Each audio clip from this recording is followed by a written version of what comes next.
السلام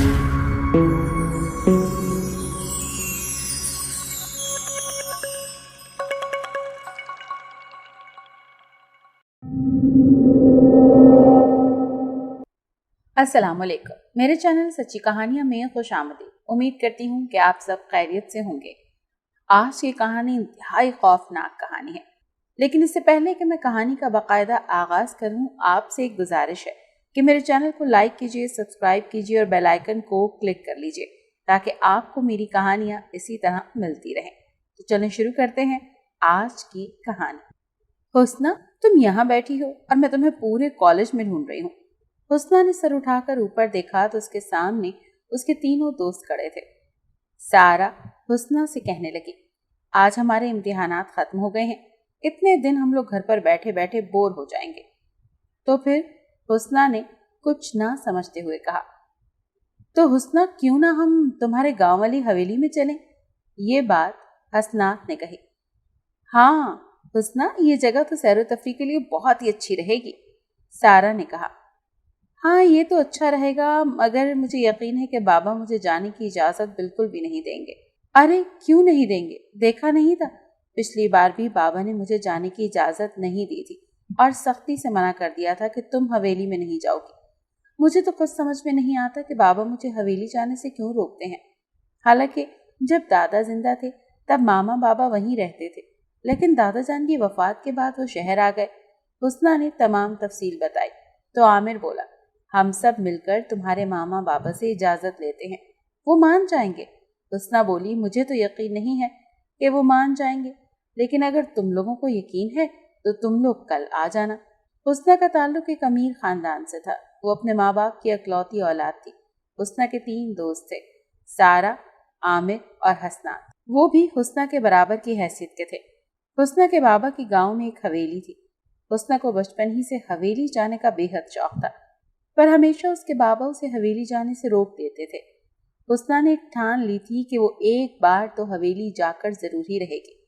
ارے آ گئے تم لوگ، میں تم لوگوں کا ہی انتظار کر رہی تھی، حسنہ نے سارا اور عامر اور حسنات سے کہا۔ آؤ میں تم سب کو اپنے ماما بابا سے ملواتی ہوں۔ اتنا کہہ کر وہ سب کو لے کر ایک کمرے میں چلی گئی۔ بابا جی، یہ میرے ساتھ کچھ کہنے کے لیے آئے ہیں، میرے دوست۔ حسنہ کی بات سن کر اس کے بابا کے چہرے پر خوف چھا گیا۔ حسنہ، کیا پھر سے تم حویلی کی بات کرنے آئی ہو؟ بابا، میں نے تمہیں کہہ دیا نا کہ تم حویلی نہیں جاؤ گی۔ پر کیوں بابا جانی؟ آخر حویلی جانے میں حرجی کیا ہے؟ آپ ہر بار مجھے حویلی جانے سے منع کیوں کرتے ہیں؟ حسنہ نے ضد کرتے ہوئے کہا تو اس کے بابا بولے، حسنہ تم حویلی نہیں جاؤ گی اور یہ میرا آخری فیصلہ ہے۔ تم کہیں بھی گھومنے جاؤ، ہمیں کوئی اعتراض نہیں، لیکن تم حویلی ہرگز نہیں جاؤ گی۔ حسنہ بہت زیادہ پریشان ہو گئی۔ لیکن کیوں بابا؟ حسنہ نے پھر کہا۔ حسنہ ٹھیک ہے، تم ضد نہ کرو، ہم ایک بہت ہی خوبصورت وادی ہے، وہاں گھومنے چلتے ہیں، حسنات نے کہا۔ ہاں یہ بھی ٹھیک ہے، کب جانا ہے؟ حسنہ کے بابا نے کہا۔ انکل ہم کل جائیں گے۔ ٹھیک ہے بیٹا، تم لوگوں کو میں اجازت دیتا ہوں، حسنہ کے بابا نے کہا تو سبھی ان کے کمرے سے باہر آ گئے۔ یہ تم لوگوں نے کیا کر دیا؟ اگر میں مزید کچھ ضد کرتی تو بابا جانی مان جاتے، حسنہ نے غصہ دکھاتے ہوئے اپنے دوستوں سے کہا۔ حسنہ تم سمجھنے کی کوشش کرو، ہم حویلی ہی جائیں گے۔ ہمیں لگا تھا کہ وہ ہرگز نہیں مانیں گے، تبھی ہمارے دلوں میں یہ پلان آ گیا جو ہم نے کہہ دیا، حسنات نے کہا۔ اب تمہارے پاپا یہ سمجھیں گے کہ ہم وادی میں گھومنے گئے ہیں، لیکن ہماری اصل منزل حویلی ہوگی۔ واو، یہ ہوئی نا بات، حسنہ خوشی سے بولی، کیونکہ میں ہر صورت حویلی جانا چاہتی ہوں اور دیکھنا چاہتی ہوں کہ وہاں کیا ہے۔ ماما بابا مجھے وہاں کیوں نہیں جانے دیتے؟ جنگل میں ہر طرف دھواں ہی دھواں تھا۔ حسنہ کھڑی ارد گرد دیکھ رہی تھی، دھوئیں میں سے کچھ بھی دکھائی نہیں دے رہا تھا۔ تبھی اسے لگا کہ اس کے پیچھے کوئی کھڑا ہے۔ حسنہ نے مڑ کر دیکھا تو اس کے سامنے ایک آدمی کھڑا تھا جس نے سر سے پاؤں تک سیاہ لباس پہنا ہوا تھا۔ اس کے ہاتھ میں ایک بڑی سی کلہاڑی تھی۔ اچانک اس نے اپنا نقاب ہٹا دیا۔